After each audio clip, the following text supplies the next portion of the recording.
Yo, what's going on YouTube? And welcome to Goal Line Hockey. It's your boy Kevin Forte, and we're taking a look at the Columbus Blue Jackets, who have had an interesting offseason. We'll be taking a look at why they need offense, and they need some help in that department. We'll be taking a look at that in this video. If you like what we're doing here at Goal Line Hockey, and want to see the latest news around the NHL, make sure to give this video a thumbs up and a subscribe down below, and let's take a look at the Columbus Blue Jackets.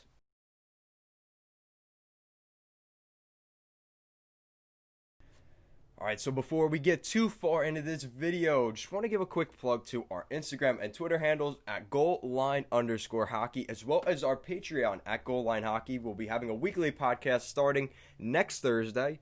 We'll be doing that on Thursdays. Make sure to check that out, as well as other exclusive content on our Patreon.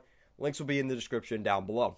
Alright, so with that out of the way, let's take a look at the Columbus Blue Jackets, who are an interesting franchise right now, as since they have lost Matt Duchene, Sergei Bobrovsky, Artemi Panarin, they've been an interesting team overall, because last season they played pretty well. They had a solid year last year. They beat the Leafs in the qualification round here in 2020 in the NHL bubble. Unfortunately, they lost to Tampa, as Tampa got their revenge on the Blue Jackets, but still a pretty impressive season for the Blue Jackets. And going into this offseason, you could tell they were looking for more star power on that offense. Or in general. They were even looking at Torrey Krug. They were looking at Pietrangelo. They were looking at Taylor Hall. We've been hearing them in all these conversations for these guys. So let's take a look at their forward group. So you've got Alex Texier, who looks very solid, a very solid pickup by the Blue Jackets, and he's been a very nice addition to their roster. But again, he's still very young, and to have him in that top six role so early, I don't know, it does give me a little bit of suspicion. Then you have Pierre-Luc Dubois, who still has to be signed. He is a restricted free agent right now. That's another guy to keep an eye on. Oliver Bjorkstrand, a very solid right winger. He's been playing very well for the Blue Jackets, a great goal scorer, but again, he's not an elite goal scorer. I would say he's great, but not elite. And that's something that the Blue Jackets seem to be missing. And you seem to see that throughout the rest of their lineup, because you've got Gustav Nyquist, who continues to get older. He had a very impressive season last year with the Blue Jackets. But again, he's a good goal scorer, but not elite. And then you have Max Domi, who they acquired in the offseason from the Montreal Canadiens. That was a great addition. And I think he really adds a nice piece to their lineup, that grit factor. He's a really good player, and he's going to fit really well under John Tortorella's system, as well as Cam Atkinson. Again, another guy. He's a good goal scorer, but not elite. And that just seems to be the same thing for this whole team. I mean, Atkinson has been out with injuries as well, just to make things worse. And then you look at the third line. You have your captain, Nick Foligno, Mikko Koivu, who I think was a great offseason acquisition, a guy that comes over from Minnesota, the former captain of the Minnesota Wild. He's going to bring that veteran leadership to a young Blue Jackets team, and I think that's a very, very underrated move that the Blue Jackets made this offseason. And then you have Boone Jenner as well, so that's a really solid third line. Honestly, I have to say that's a very solid third line. Then you have Riley Nash, Mikhail Grigorenko, as well as Liam Foudy, who we saw Liam Foudy looked very solid at points last season for the Blue Jackets.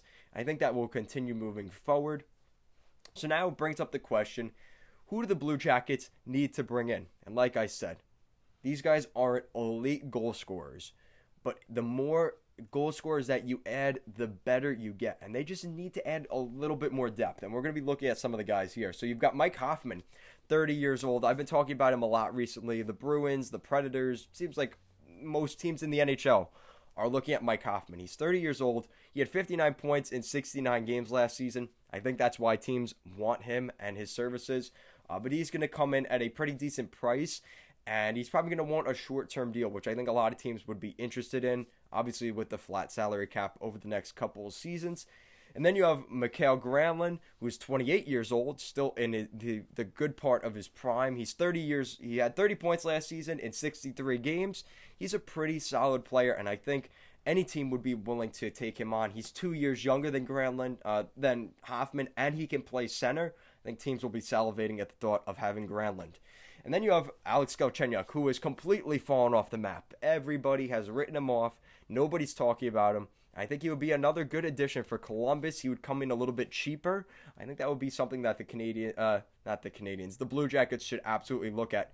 He's the youngest guy out of these four guys I'm looking at, 26 years old. He did put up only 24 points last season, and he really struggled at points last year between Minnesota and Pittsburgh and wherever else he was last year. So maybe he needs a turnaround, and he could get that with a chance possibly in that top six with the Columbus Blue Jackets.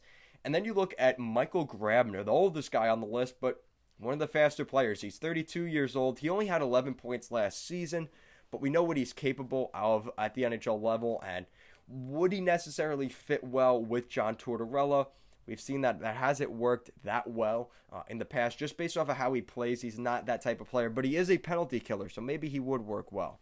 But Mikhail Gramlin is a name to keep an eye on as well, and would probably come in a little bit cheaper than a guy like Hoffman or Gramlin. And then we look at the salary cap. They have $12.9 million left in cap space, so they have the ability to sign possibly one, possibly even two of these guys. Now, I don't think they'll sign two or three of these guys, but still, they technically could. They have plenty of cap space. But I think they also realize they still have to sign Pierre-Luc Dubois, so that money will go away very quickly. And I think that's really the big thing they're looking at. They want to get Dubois figured out now, and then they could figure out their situation with everybody else later on. And that's it. So let me know in the comment section down below. Who do you think, Columbus Blue Jackets fans, who do you think the Blue Jackets have to add this offseason? Let me know in the comment section down below. And if you like what we're doing here at Goal Line Hockey, want to see the latest news around the NHL, make sure to give this video a thumbs up and a subscribe down below. Thank you so much for watching, and let's go Jackets.